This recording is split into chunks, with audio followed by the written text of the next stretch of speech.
नइखे जान के मरद पासवान के जी हाँ, नमस्कार दोस्तों, स्वागत करते हैं आप सभी को आपका यूट्यूब चैनल अंदाज भोजपुरी। जी बता दूं कि भोजपुरी गायक रमेश रसमय जी का एक बहुत ही हाई लेवल का वीडियो सॉन्ग आपसे के बीच आ रहा है। जी हाँ दोस्तों, गाना पूरी तरह से बवाल होने वाला है और बहुत ही हाई लेवल का होने वाला है। जी, डर नइखे जान के मरद है पासवान गाने का बोल है, जो कि रमेश रसमय और खुशी कक्कड़ जी सॉन्ग को मिल के पूरा किए हैं।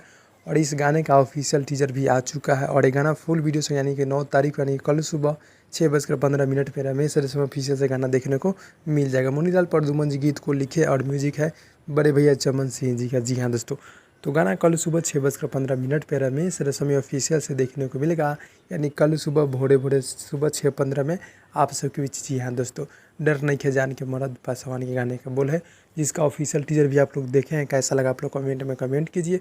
और जितने भी रमेश जी को चाहने वाले भाई लोग देख रहे हैं, आप लोग मेरे चैनल को सब्सक्राइब कर नोटिफिकेशन बेल आइकन आप लोग ऑल पे कर दीजिए, ताकि आप लोग को इसी तरह का अपडेट यहाँ पे मिलता रहेगा। जी हाँ दोस्तों, तो कल सुबह भोरे भोरे 6:15 पे आप सब रेडी हो जाइएगा। जी हाँ दोस्तों, ये छोटा सा अपडेट था। अच्छा लगा तो लाइक कीजिएगा। मिलते हैं अगले वीडियो में, तब तक के लिए धन्यवाद।